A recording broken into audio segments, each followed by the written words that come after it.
Oi, oi, gente! Sejam bem-vindos a esta live de hoje. Para aqueles que ainda não me conhecem, eu sou a Poliana Raquel Pedroso, sou psicóloga, sou mestre em educação e sou terapeuta do esquema. E hoje eu estou aqui justamente para a gente falar um pouquinho aí sobre as assincronias da vida adulta. Nós sabemos, né, que basicamente muito se fala da sincronia na infância e na adolescência, onde, né, talvez seja mais visível os aspectos, né, dessa sincronia ali em crianças superdotadas.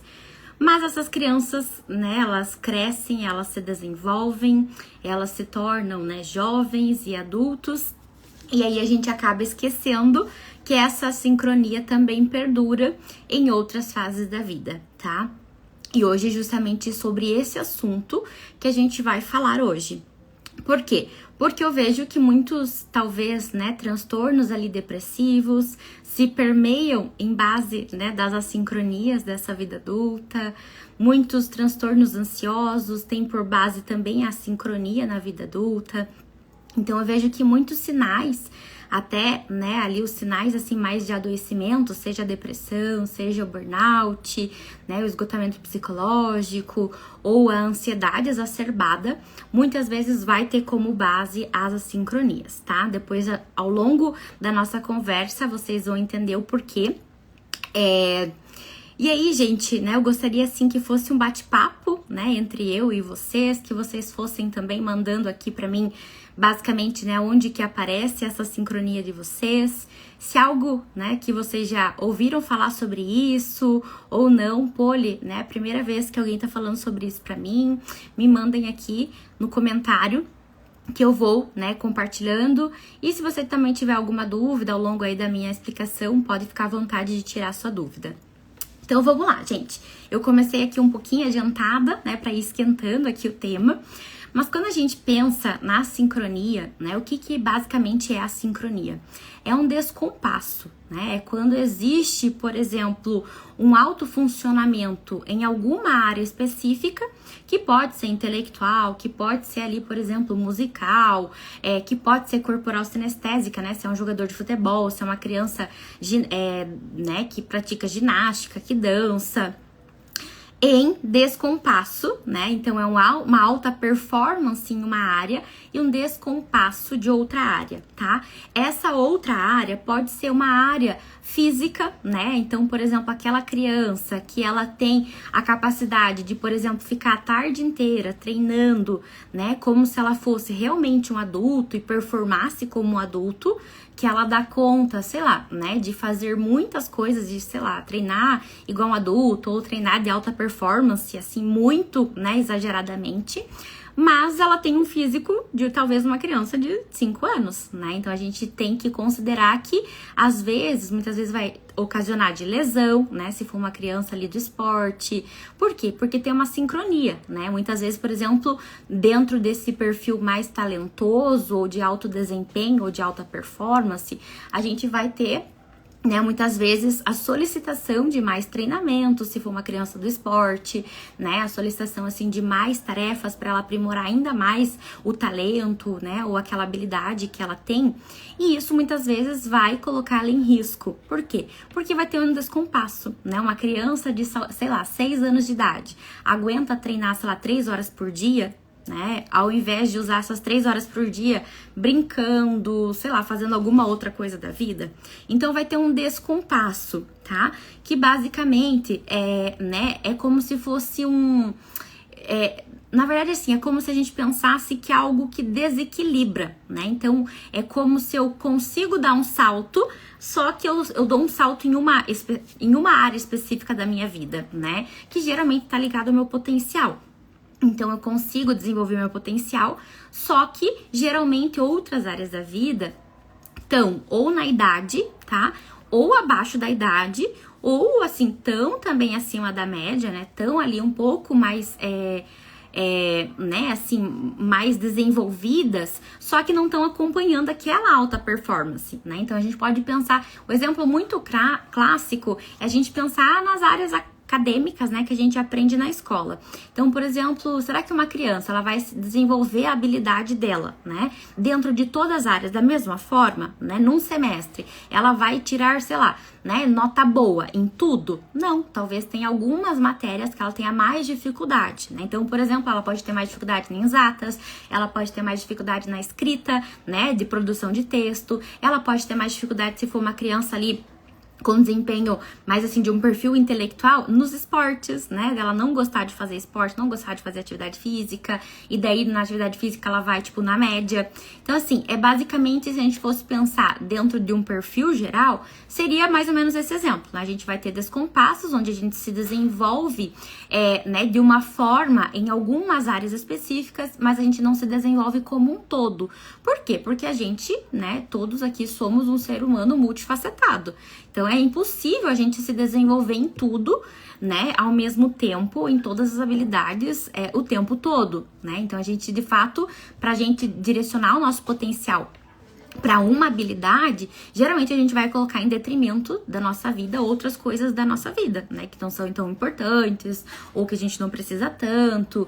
Então, aqui a gente vai pensar que geralmente desde pequenininhos são crianças, né? Que vão, os pais vão demandar essa queixa, né? De tipo assim, como assim, né? Meu filho sabe fazer cálculo de álgebra, mas ele não consegue parar o videogame para ir tomar banho, né? Ou tem crise de raiva quando eu peço para parar o videogame para ir tomar banho. Como assim?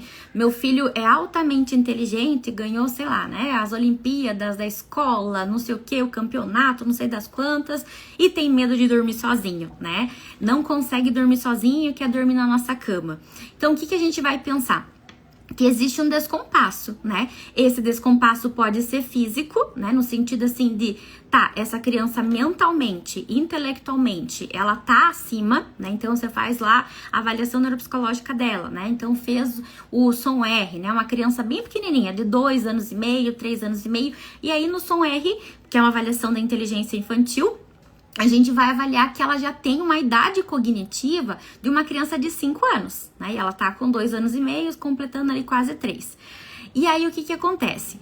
O corpinho dela, muitas vezes, não vai ser de uma criança de 5 anos, né? A idade mental, a idade cognitiva pode ser de uma criança de 5 anos, né? Ela já tem abstração, raciocínio lógico, né? A compreensão verbal, às vezes a linguagem de uma criança de 5 anos, mas ela não tem o cognitivo, ela não tem o físico de uma criança de 5 anos, né? Então ela vai ter dificuldade para escrever, ela vai ter dificuldade para desenhar, ela vai ter dificuldade para pegar as coisas, né? Então, assim, a gente vai ver que vai muitas vezes ter essa sincronia do corpo, né, nas crianças superdotadas, de serem, né, ali de ter esse descompasso, não que, por exemplo, assim, seja um score abaixo da média, né, não, ela tá dentro da média, nessa parte, né, do desenvolvimento psicomotor, motor fino, né, de escrever, de desenhar, ou de andar, né, de pular, de saltar, só que ela, em outras áreas, ela tá com score superior.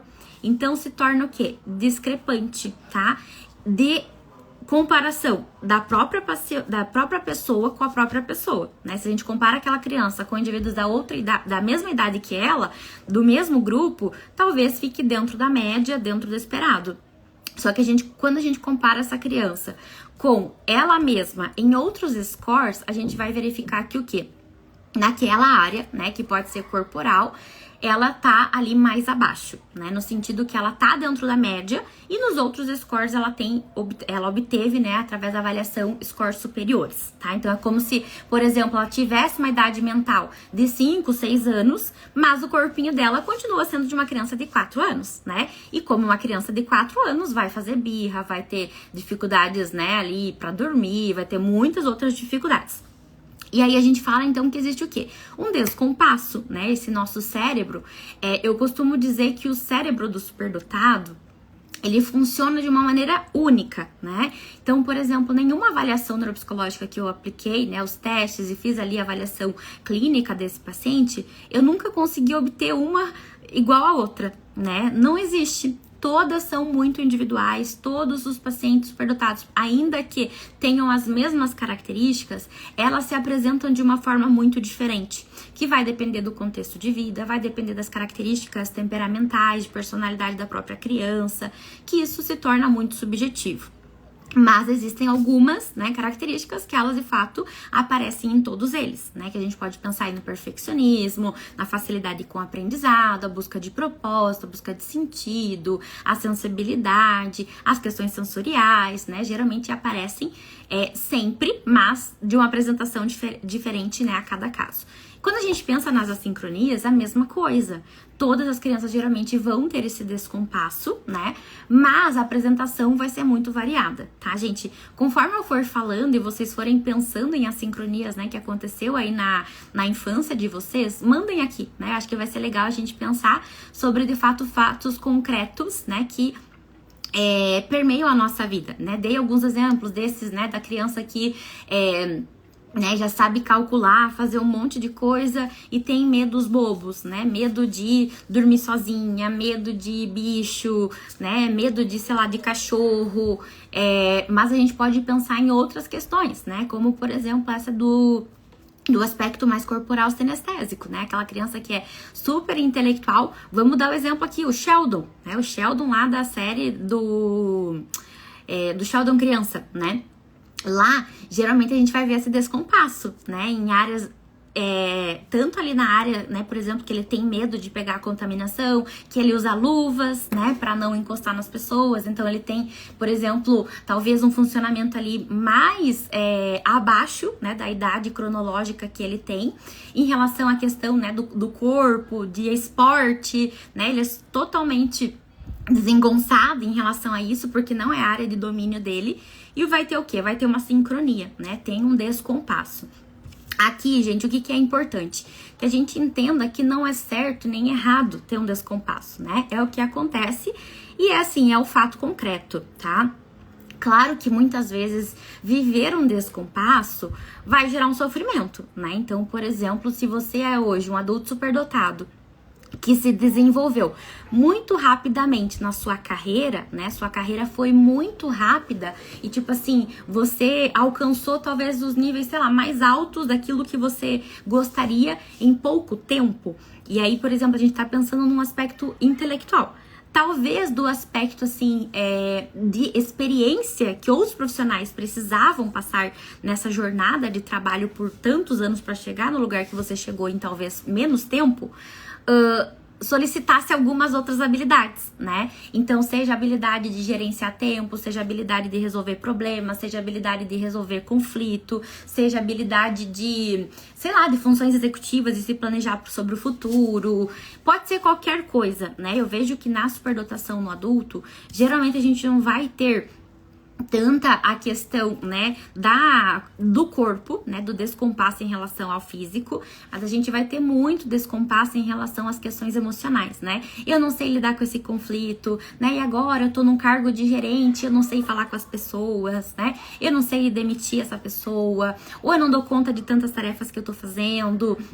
Então, assim, vai ter um descompasso e tá muitas vezes ligado a essas questões emocionais, né? Que vai gerar daí ansiedade, vai gerar uma sobrecarga, vai gerar muitas vezes estresse, raiva, irritabilidade, frustração.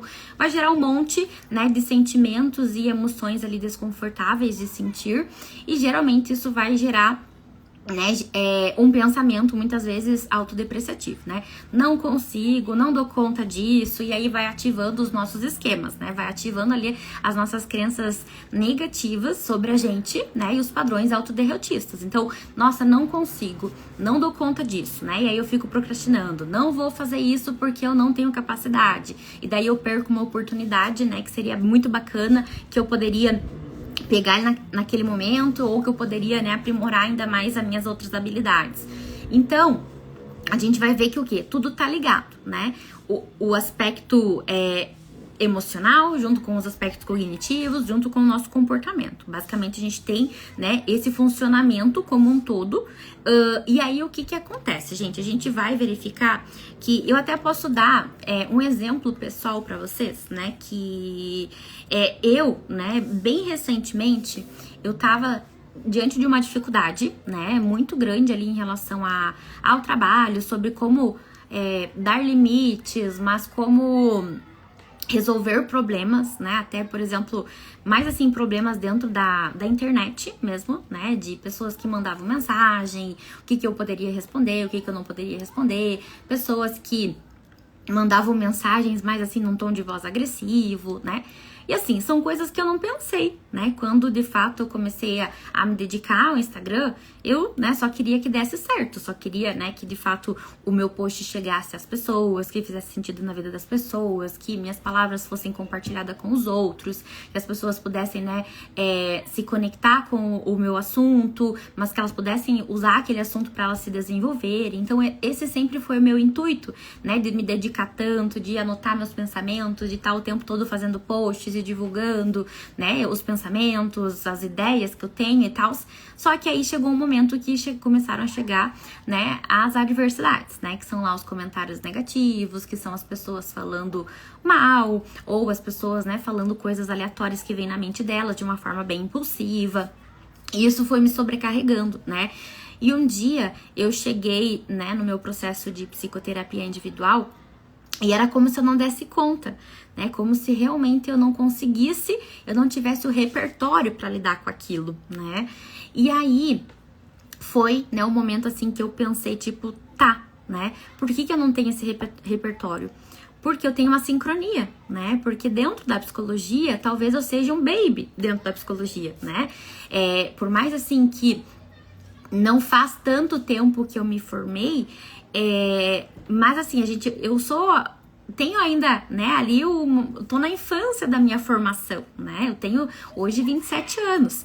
Então a gente vai ver o quê? Que talvez outras maturidades, né, que a vida vai me dar essa maturidade pelas experiências que eu passe, a gente vai, né, de fato, encontrando repertório para lidar com outras coisas. Naquele momento, quando eu levei isso pro meu processo terapêutico, é como se eu não desse conta, né? É como se realmente, por exemplo, nossa, não consigo dar conta, não sei o que falar para essa pessoa, não sei se eu bloqueio, não sei se eu xingo, não sei se eu falo, não sei se eu ignoro, né? E aí eu bloqueava, eu ficava de fato assim paralisada, sem saber o que fazer. Porque eu não sabia, né, que caminhos que eu poderia tomar. E aí, gente, foi o momento que eu comecei a pensar na sincronia da vida adulta, né? Que realmente, assim, eu tava de um ponto intelectual, eu tinha atingido um ponto que eu queria, né? Só que em outros aspectos, né? No sentido, assim, de comunicação, como que eu posso, né, me comunicar de uma forma gentil, não ser grossa com essa pessoa, como que eu posso dar limites para essa pessoa, como que se eu mando alguma coisa e não bloqueio, o que eu faço, né? Então, assim, isso exige o quê? Exige muito mais do que inteligência, né? Isso exige habilidade de comunicação, isso exige habilidade de assertividade, isso exige resolução de conflito, de problema, comunicação não violenta, sei lá, muita coisa, né? E naquele momento eu sentia que realmente eu não tinha todos os atributos que eu precisava, né? E aí, gente, pensem agora, né, no trabalho de vocês. A gente pode pensar que, por exemplo, eu dei um exemplo aqui muito, muito básico, né, do dia a dia, de algo que eu vivo aqui no Instagram. Mas poderia ser qualquer outro, né? Por exemplo, você se dedicou totalmente pro seu trabalho, né, na sua carreira, ou tô falando de trabalho, mas pode ser uma carreira, né, educacional, na parte científica, ou você se dedicou muito, né, para passar num concurso e tal. E aí, por exemplo, talvez outras áreas da sua vida, né, não acompanharam esse fluxo, né? Talvez ali, sei lá, a parte do seu corpo, né, que de fato você não prestou tanta atenção e não ligou tanto, né, para esse aspecto do autocuidado físico, e aí foi negligenciando isso, e hoje, por exemplo, sei lá, né, você tá ali num quadro de sobrepeso, ou, né, num quadro de ansiedade, né, em relação também a isso. Outras questões, né, a gente, por exemplo, quando o superdotado tá em hiperfoco, é muito comum do hiperfoco gerar o quê? Uma atenção excessiva aos detalhes, né? Eu digo que é o túnel do hiperfoco.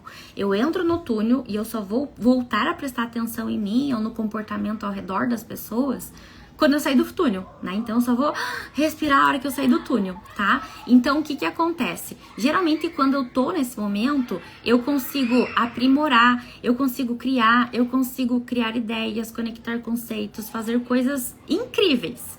Mas quando eu tô no hiperfoco, talvez eu seja um robô, né? Talvez eu seja insensível com as pessoas que estão ao meu redor. Talvez eu não perceba a necessidade do outro, porque eu tô muito autocentrado na minha própria necessidade, né? Que é criar e fazer aquilo que eu queria fazer.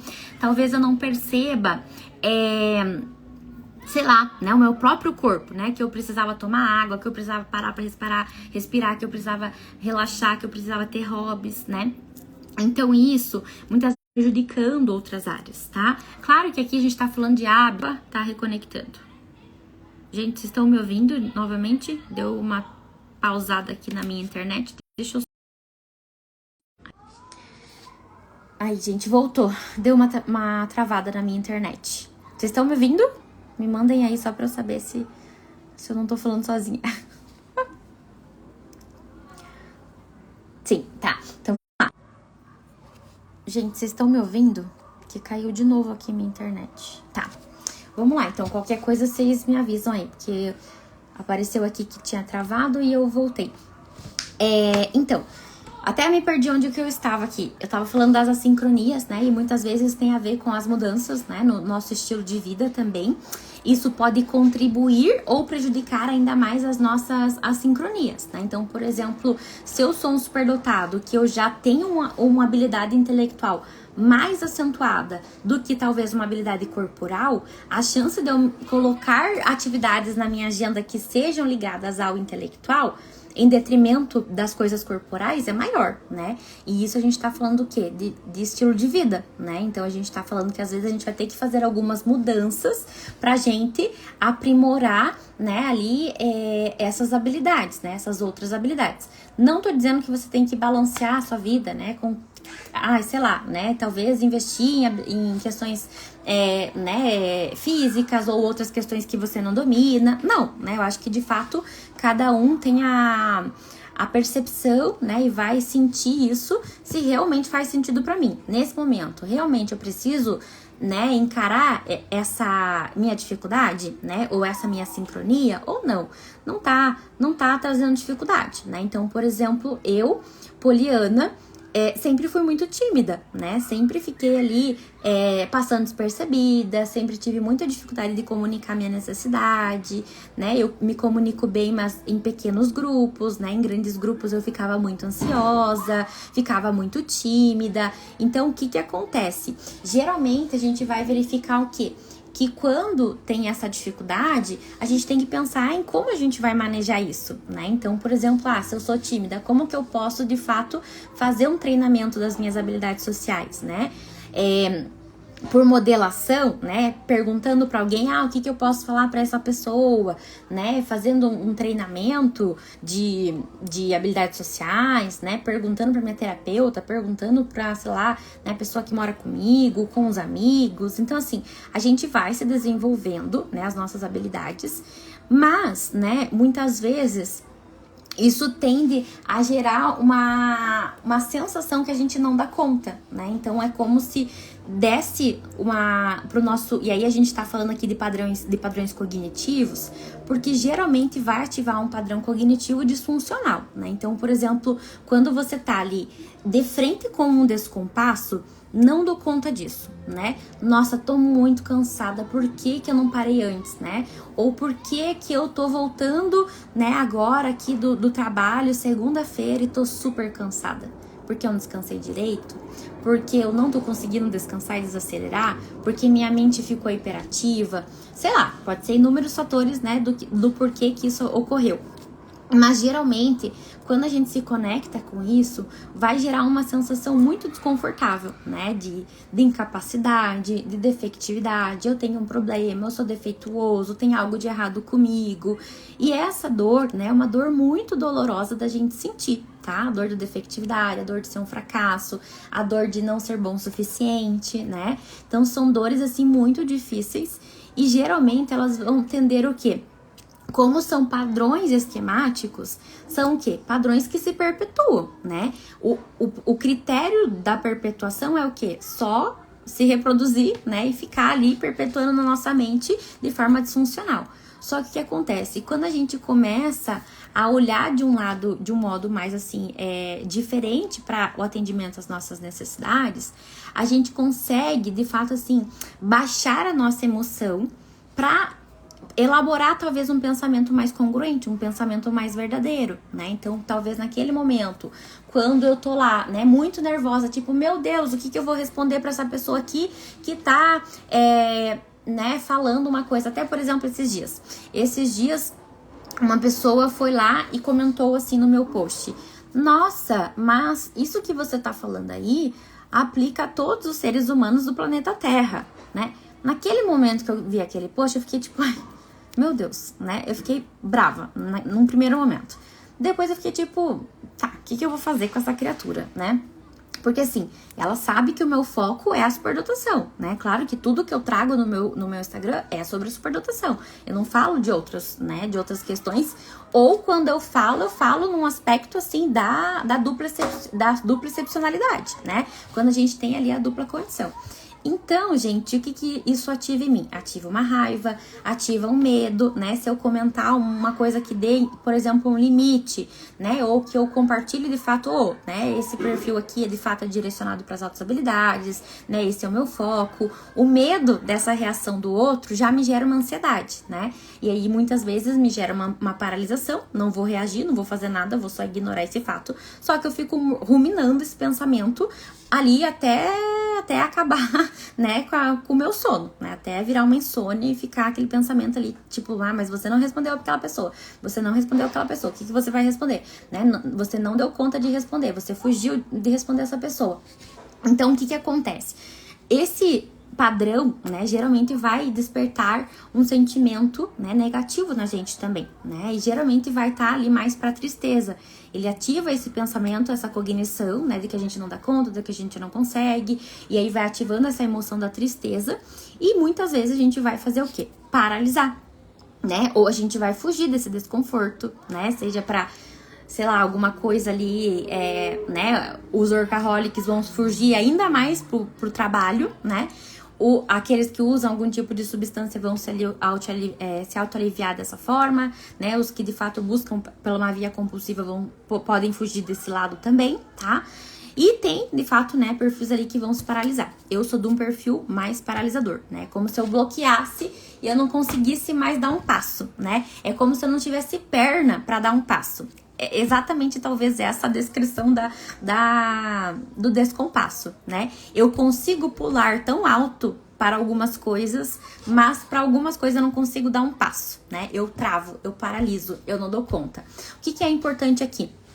É importante os apoios necessários que a gente pode ter, né? Então, assim, saber quem que são as pessoas, né, que estão, quem que são as pessoas da minha confiança, que podem me ajudar nesse momento a resolver esse problema, né? Quem são as pessoas que eu acredito que têm uma visão congruente sobre mim, que podem me dar uma orientação, que podem me dar uma ajuda, que podem, sei lá, me supervisionar, que podem me orientar, que podem me mentorar, né? Que podem fazer o quê? Com que eu pegue, sabe quando você vai levar uma criança, né? Geralmente isso acontece muito com os pais. Os pais pegam a criança não dá conta de pular, sei lá, uma distância sozinha. Mas aí, por exemplo, ela dá a mão pra família, e aí a família ergue aquela criança e ela pula aquela pedra ou aquele obstáculo, ou sei lá, né? Ela vai pra frente, ela é impulsionada. Quando ela tá o quê? Sob, né? Esse apoio de duas pessoas, né? De dois ali, do pai e da mãe, que fazem esse up, né? Ela consegue, eles levantam essa criança e ela pula. Aqui, gente, basicamente, né? Eu acho assim que existem muitas ajudas hoje que fazem isso, né? Com o superdotado adulto. A gente pode pensar que um processo individual de terapia é capaz de fazer isso. Um amigo, muitas vezes, pode fazer isso, né? Sei lá, né? Um personal, um médico neurologista, um psiquiatra, sei lá, né? Depende muito de qual a sincronia que a gente tá falando. Mas, às vezes, o que é importante? A gente recorrer a esse tipo de ajuda, né? Porque muitas vezes o superdotado vai ficar paralisado e aí o que acontece? Ele volta né, a murmurar e a ficar ruminando sobre esse pensamento. E aí o que acontece? A gente vai entrar o quê? Na espiral desse pensamento ruminativo, né? Quanto mais eu penso que eu não consigo, mais eu fico triste, mais eu tenho desmotivação, e isso mais, sei lá, né, mais paralisado eu vou ficar, e menos disposto eu vou ter de resolver esse problema, mais eu vou querer fugir desse problema, mais resignado eu vou ficar. Então assim, vai ficando, né, andando sobre, né, o próprio comportamento e o próprio problema. O que talvez também seja importante? Sair desse contexto, né, que tá gerando essa ativação emocional e esse pensamento distorcido, né, de não dou conta, não consigo. Então, às vezes, assim, você sair daquele ambiente para respirar, né, e talvez acolher aquela emoção que ativou em você, se é, por exemplo, uma sincronia que deixa eu pensar aqui, né, você não tá conseguindo resolver aquele problema lá no seu trabalho que você achava que ia dar tempo, mas não deu tempo, né? Porque você precisou de muito mais tempo, de acordo com o seu perfeccionismo, você precisou de muito mais tempo, e agora você vai ter que tirar um tempo do seu final de semana para você fazer aquele trabalho.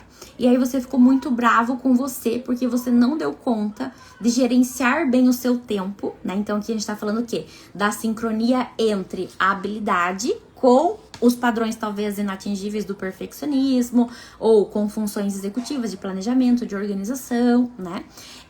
E aí você começa a ficar bravo por isso, né? Então vai gerar o quê? Uma irritabilidade, uma frustração, uma autocobrança, né? Então você saber identificar esse pensamento e essas emoções que são ativadas vai ser importante para de fato você saber o que você vai fazer, né? Se gerou a raiva, vamos ventilar essa raiva, né? Vamos comunicar o que tá acontecendo, vamos expressar essa raiva, né, para fora. Se não, é uma sincronia, né, que, por exemplo, eu não sei o que falar para esse meu chefe, né? Não sei conduzir aquela situação. E aí eu me sinto perdido, porque, por exemplo, como eu posso ser um grande profissional, um expert em tal coisa e não conseguir dar esse feedback pro meu chefe, né? Não conseguir dizer que eu não vou trabalhar no final de semana, que eu não vou aceitar isso que ele faz pra mim, né? Então, o que eu posso fazer nesse sentido? E aí eu começo a ficar triste porque eu não consigo, né? Eu não consigo, parece que tem uma trava que eu não consigo, né? É como se eu não desse conta de pular, né? Não tenho perna pra pular nesse ponto das habilidades sociais. Por mais que eu seja pós-doutor, né, naquele outro aspecto ali mais acadêmico, eu vou ter uma dificuldade muitas vezes de habilidade social, né? Não consigo comunicar minha necessidade, não consigo dar limites pro outro, não consigo liderar um grupo, não consigo estabelecer uma meta realista sobre mim mesmo, não consigo organizar e gerenciar o meu tempo para eu não ficar procrastinando. Eu sou um ótimo procrastinador, mas aí eu faço tudo muito rapidinho e volto a procrastinar, né? Então eu tenho uma sincronia em relação à questão ali das funções executivas. Ou em outras habilidades, né? Que de fato a gente vai ter dificuldades, né? Então, por exemplo, eu vou dar um exemplo aqui pra vocês. Eu sou ótima na criatividade, nessa criatividade, né? De projeto dentro da psicologia, de criar projeto, de criar ideia, dentro da área da psicologia, né? E dentro da área da superdotação. Mas se você perguntar pra mim assim, ai, Poli, crie, sei lá, um roteiro de alguma coisa, eu não vou saber. Tá? Não vou saber criar. Poli, se você pedir pra mim, por exemplo, pra eu pintar uma coisa, gente, vai ser aí uma coisa mais horrorosa do mundo. Porque eu não sei, não tenho essa habilidade, né? E não tô disposta a desenvolver essa habilidade, né? E tá ok pra mim, tá tudo bem pra mim, né? Então, assim, não é que, por exemplo, eu nunca vou desenvolver. Não, né? Eu pinto quadro com os meus pacientes, eu desenho com meus pacientes, eu faço um monte de coisa artística. Mas, assim, tem um outro intuito, né? O intuito não é desenvolver a parte artística. O intuito é, né, estar ali com o meu paciente e tal. Então, o que geralmente a gente vai verificar? Que a gente também precisa saber quais áreas são os nossos domínios e quais áreas de fato a gente precisa aprimorar. Hoje eu, como psicóloga, preciso aprimorar a minha parte artística, né, de desenho, de pintura. Até posso, né, se eu quiser, mas não é algo que é do meu interesse nesse momento, né? Então não tenho energia e tempo para fazer isso. Então acho que isso é importante também, que a gente delimite quais coisas, né, que de fato eu tenho um potencial e eu desempenho aquela atividade, né, de uma forma ali mais assim, acima da média. E quais as outras que eu sei que eu não consigo, que eu sei que eu tenho uma sincronia, né? Eu só desenho pessoas de palitinho, né? Mas assim, eu não tenho interesse em desenvolver essa habilidade, né? De aprender a desenhar uma pessoa, sei lá, um outro aspecto de pintura. Então, isso também é importante. Só que tem coisa, gente, que, por exemplo, aqui na pintura, eu posso decidir, né? Eu não vou me, né, dedicar à pintura, a desenho, porque assim, hoje eu não preciso disso, né, dentro do meu trabalho. Mas, por exemplo, eu tenho dificuldade de habilidade social, né, de comunicar, de impor limite, de dar feedbacks negativos, ou de talvez resolver situações conflituosas, né, dentro da interação social. E aí, eu como psicóloga, por mais que eu tenha dificuldade, é algo que eu posso deixar embaixo do tapete? Não, né? Então, isso sim é uma habilidade que eu preciso desenvolver, né? E aí eu vou buscar as estratégias que possam me ajudar a desenvolver essa habilidade, né? Que pode ser, sei lá, supervisão, que pode ser outro terapeuta, que pode ser, né, sei lá, leitura em livros, não sei, né? A gente tem um monte de ferramentas que podem nos ajudar. Então, isso que eu tô falando pra vocês, a gente tem que saber as lutas que são importantes a gente lutar, né? E quais a gente precisa lutar. Eu preciso lutar uma luta de saber desenhar, mesmo sabendo que eu sou péssima em desenho, né? Não, porque isso não vai impactar no meu dia a dia e não é uma coisa que eu me interesso. Mas, se, por exemplo, eu sou um adulto que eu adoro escrever, mas eu adoro criar ideias, né? E eu odeio escrever. Então, assim, eu posso buscar outras estratégias, né? Como que eu posso aproveitar as minhas ideias sem ter que escrever? Ah, então eu vou usar um gravador, vou usar aqueles aplicativos que eu vou falando e ele vai escrevendo, né, automaticamente. Eu vou usar, sei lá, vou contratar alguém para eu ir falando por áudio e essa pessoa escrevendo para mim. Eu vou escrever tudo que vem na minha mente sem nenhuma pontuação e depois eu vou mandar uma pessoa, né, vou contratar alguém para fazer a correção da língua portuguesa ou, né, do idioma que for. Então, assim, tem estratégias, né? Então, mesmo que a gente tenha, né, seja questões da sincronia físicas, questões de sincronia emocionais, né, que essas que eu falei agora pra vocês anteriormente, ou questões, por exemplo, da interação social, né, que eu dei o exemplo ali da habilidade social, de comunicar, de dizer não e tal, ou qualquer outra sincronia, tudo isso a gente tem, de fato, né, estratégias pra gente lidar com essas assincronias no dia a dia, né? Basta, de fato, a gente estar motivado a buscar essas estratégias e implementar, né? Então, hoje a gente tem muito conhecimento, a gente tem muitas, né, ferramentas que podem nos ajudar, seja a nossa dificuldade nas funções executivas, né? Vi que alguém aqui perguntou em relação à procrastinação. Basicamente, o que acontece quando a gente fala da sincronia para procrastinação, ela é uma das mais comuns, né, do adulto superdotado, ele ser procrastinador. E assim, gente, o que é importante aqui, né? O porquê que eu tô procrastinando, pensando nesse tipo, né, de assincronia. O porquê que eu tô procrastinando? Geralmente vai estar o medo como uma emoção muito enraizada ali, essa procrastinação. Eu fico procrastinando porque eu tenho medo de não fazer perfeito. Eu tenho medo de não ter tempo de, né, fazer na alta expectativa que eu criei para mim mesmo. Eu fico procrastinando porque aquilo é muito difícil, é um documento muito importante e aí eu só funciono em picos, né? Faço tudo de uma vez só, né? Ou eu procrastino porque eu tô sobrecarregada, eu procrastino porque eu não tenho tempo, né? Eu procrastino porque, sei lá, eu tenho medo de que aquele resultado que eu vou colocar ali naquele relatório, né? Tô dando exemplo aqui de, por exemplo, um laudo, né? Eu fico procrastinando o laudo porque é um laudo muito difícil, né? Então, de um paciente ali, de um caso complexo, que eu vou ter que escrever, né, ali, articular o pensamento, demonstrar o meu raciocínio clínico. Geralmente, eu tendo a procrastinar esse tipo de tarefa que vai, o quê? Gastar mais energia, que eu vou ter que pensar, que eu vou ter que, né, elaborar meu raciocínio. E aí, de fato, assim, eu não posso fazer em qualquer momento, né? Então, geralmente, eu tendo a deixar isso pra fazer no momento que eu tenho tempo. Só que quando que eu tenho tempo? Nem sempre, né? Porque aí tem uma rotina corrida. Então, aí vai ocorrendo de ter essas procrastinações.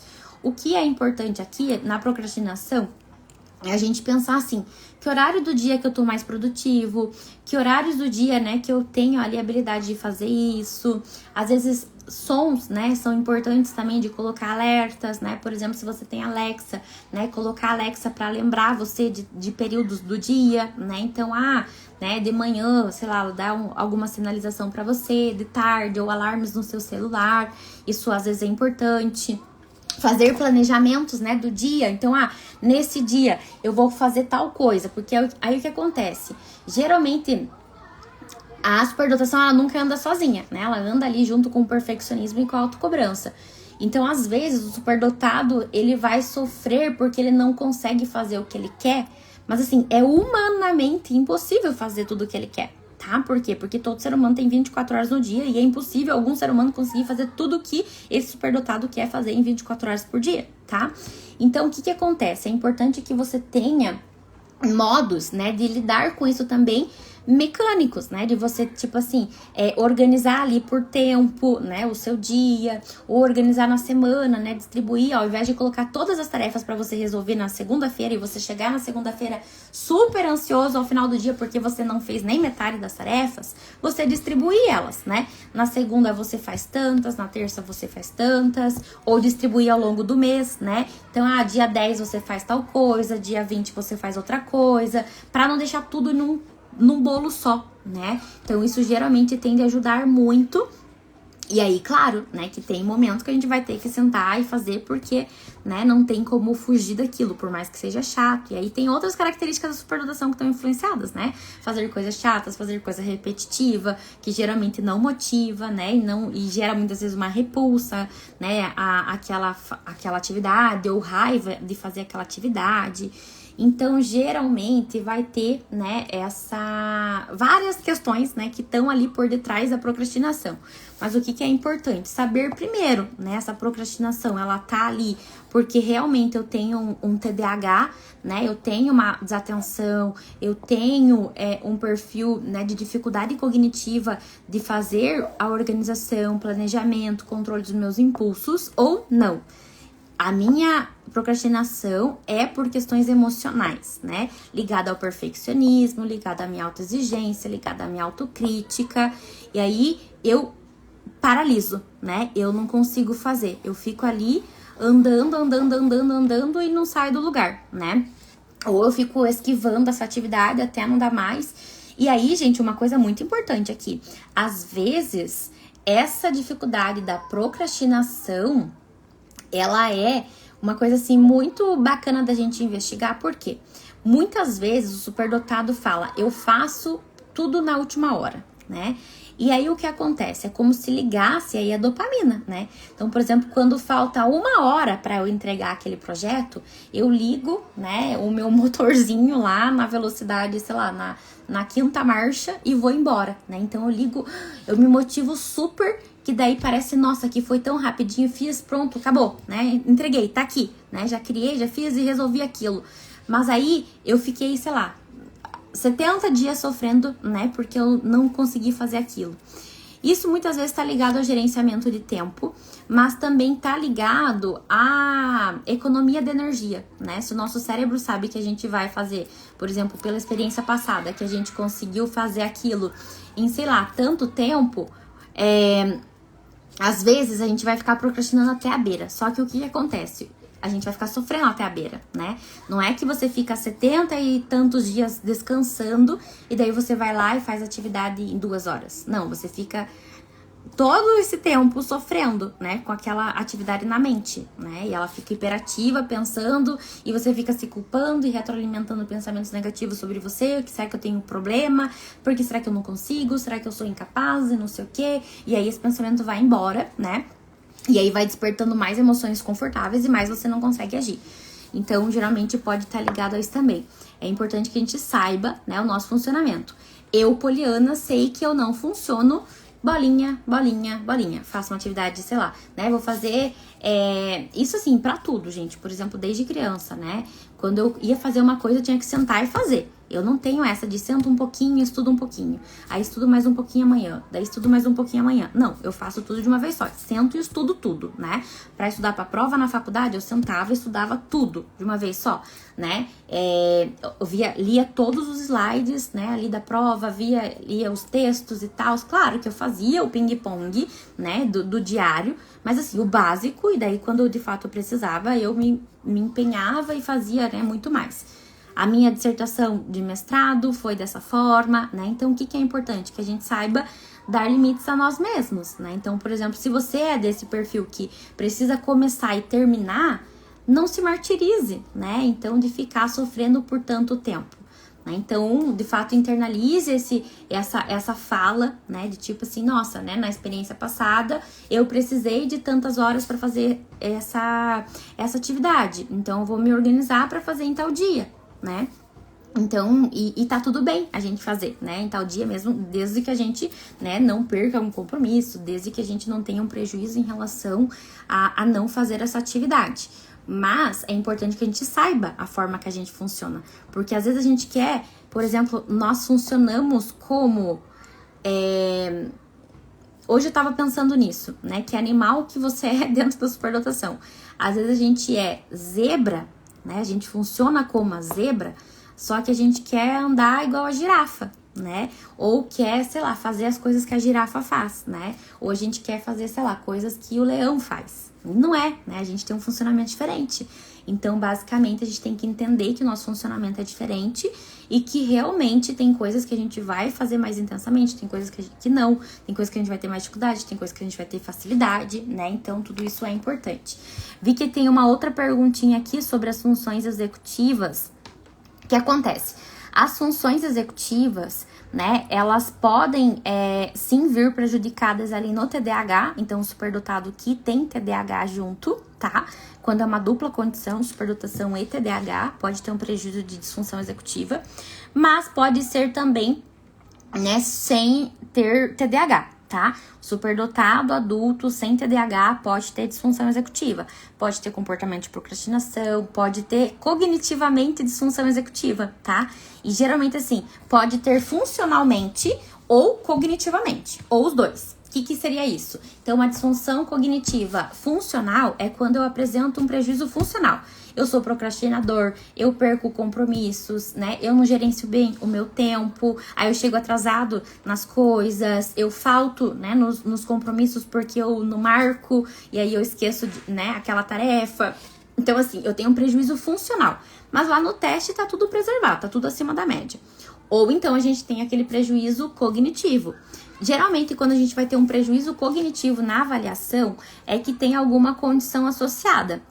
Alguma condição emocional, né? Então, a gente vai ter ali, por exemplo, um quadro, às vezes, de ansiedade, muito exacerbado, né? De transtorno de ansiedade, um transtorno depressivo, né? Uma depressão maior vai impactar as funções executivas na cognição, né? Na avaliação neuropsicológica.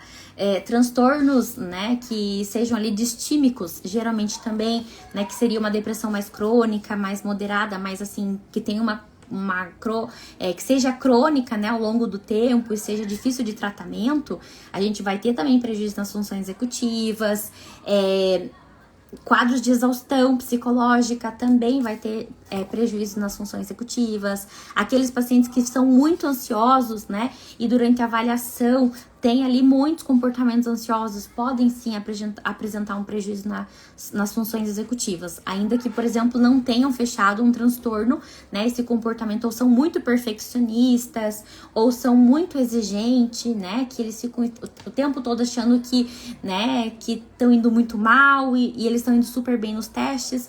Então, de fato, isso pode sim rebaixar as funções executivas e pode sim levar a um prejuízo, tá? Então, a gente tem dois desses casos, tanto clinicamente, né, pelo relato e pela observação do comportamento desse paciente, quanto cognitivo, pode ter sim, tá? Deixa eu ver aqui, transtorno de ansiedade. O transtorno de ansiedade, geralmente, ele vai ativar também essas questões, né, mais ali da cognição, né? Geralmente, quando tem um transtorno de ansiedade, vai tender a rebaixar um pouquinho ali dessa concentração, da memória, né, das funções executivas também, tá bom, gente?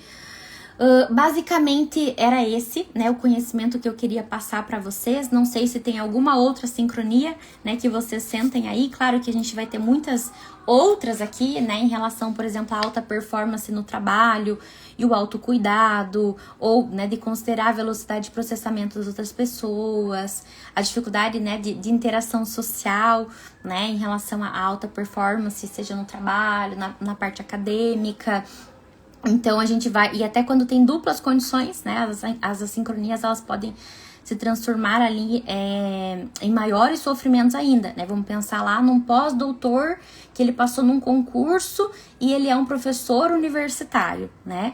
E aí, por exemplo, ele chega para dar aula e não consegue dar aula, porque ele tem dificuldade de falar em público, ele tem vergonha, ele tem timidez, né? Ele tem um prejuízo na comunicação e na interação social. Então, toda vez que ele vai dar aula, ele fica muito ansioso, tem uma crise de ansiedade, né? Então, ele pode ter, né, ali também uma sincronia em relação à parte das habilidades sociais, da parte da interação social, né, e isso é muito comum, né, na dupla excepcionalidade muitas vezes, de ter alto nível de funcionamento, de ter uma alta performance e ter dificuldades, né, ali em alguns aspectos do dia a dia, ou ter esse descompasso. Levem essa imagem, gente, que eu falei aqui, né, do descompasso em relação a ser isso, né? Coisas que a gente consegue pular sozinho, né? Pensem em uma criança agora pulando uma pedra sozinha. E lembre uma criança, né, de fato, ali sendo erguida pelas mãos, né, de dois adultos para ajudar a pular, né? Então, muitas vezes, nas áreas da sincronia, a gente vai precisar desse cuidado externo de outras pessoas, né, que podem ser ali profissionais de saúde, para nos ajudar a ultrapassar aquela barreira, né? E claro que isso vai depender muito da aliança terapêutica, né, e da necessidade ali que muitas vezes vai ser individual, né? Depende muito de qual tipo de assincronia que a gente tá falando, tá bom, gente? Quero deixar aqui para vocês o meu convite, né, que a autoterapia, ela tá basicamente, né, com as inscrições abertas aí para a terceira turma. Nesse momento, nós estamos, né, aí com as inscrições abertas e a gente tá, de fato, pensando nesse aspecto, né, de ampliar a autoterapia, né, então a autoterapia, ela traz aí uma nova proposta, pensando em 4 pilares, né, de saúde desse superdotado. Entre um desses pilares, a gente vai trabalhar a sincronia, né, dentro dos aspectos ali psicológicos, só que a gente vai trabalhar muitos outros, né, tem 38 outros aspectos que vão ser trabalhados, né, dentro do pilar ali psicológico. Dentre eles, né, a autorregulação das emoções, da raiva, da tristeza, né, da culpa, das lembranças vívidas do passado, de situações de abuso que tenham acontecido, né, no passado, negligências, né, que ocorreram. Do aspecto do pensamento, né, pra gente lidar de uma forma mais saudável com os pensamentos, assim, mais autodepreciativos, pensamentos de cobrança, pensamentos de exigência, pensamentos, né, que geralmente vão impactar e gerar uma pressão, uma ansiedade de performance, e comportamentos, né, que estão ligados ali, né, no dia a dia e que vão gerar, de fato, o sofrimento. Então, a procrastinação, dificuldade de habilidade social, dificuldade de resolução de problema, treinamento, né, das funções executivas, o masking, né, são muitos outros ali comportamentos que a gente vai trabalhar, tá bom? Além disso, né, a gente vai trabalhar de uma forma muito mais esmiuçada também nesses 4 pilares, que basicamente o primeiro pilar é da saúde física, né, do sono, da alimentação, o segundo pilar das interações sociais, né, que a gente precisa desenvolver de uma forma saudável ao longo da vida, e o terceiro é o psicológico, né, que eu falei agora pra vocês, e o quarto pilar basicamente é o potencial.